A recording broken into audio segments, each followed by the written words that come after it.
I walked into my own supermarket pretending to be a regular customer. Baseball cap, old jacket, nothing that screamed owner. This store was 1,800 miles from headquarters. I wanted to see how things really ran when no one knew I was watching. The automatic doors opened. First thing I noticed? Half the lights were off. The produce section looked tired. Apples with bruises, lettuces turning brown. I grabbed a cart. It squeaked loud enough to echo. No one cared. I walked past a display that was supposed to be on promotion. The sign said 20% off. The register rang it up at full price. I mentioned it. The cashier rolled her eyes. "Yeah, that discount ended weeks ago," I pointed at the sign. She shrugged. "Not my problem."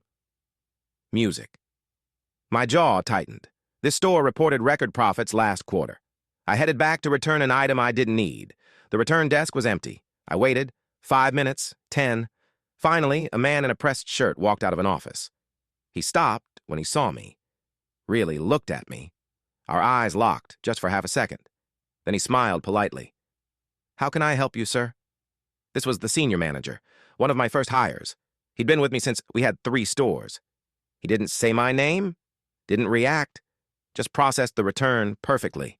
Apologized, even offered me a voucher. As I turned to leave, he leaned closer and said quietly, "Aisle 7 camera's been broken for months. You might want to look at that."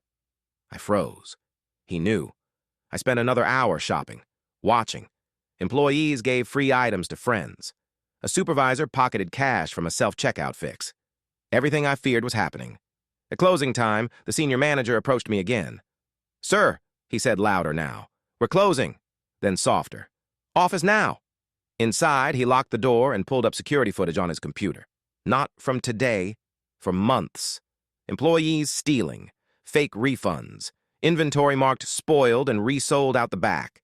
Then spreadsheets, numbers rerouted, profits skimmed. "I tried reporting it," he said.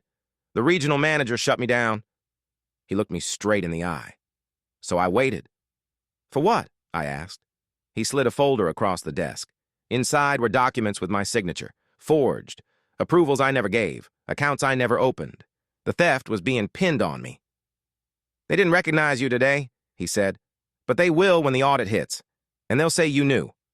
I took off my cap. Finally. "They work for me," I said. His shoulders dropped. "I know," I smiled. "And you just saved the company?"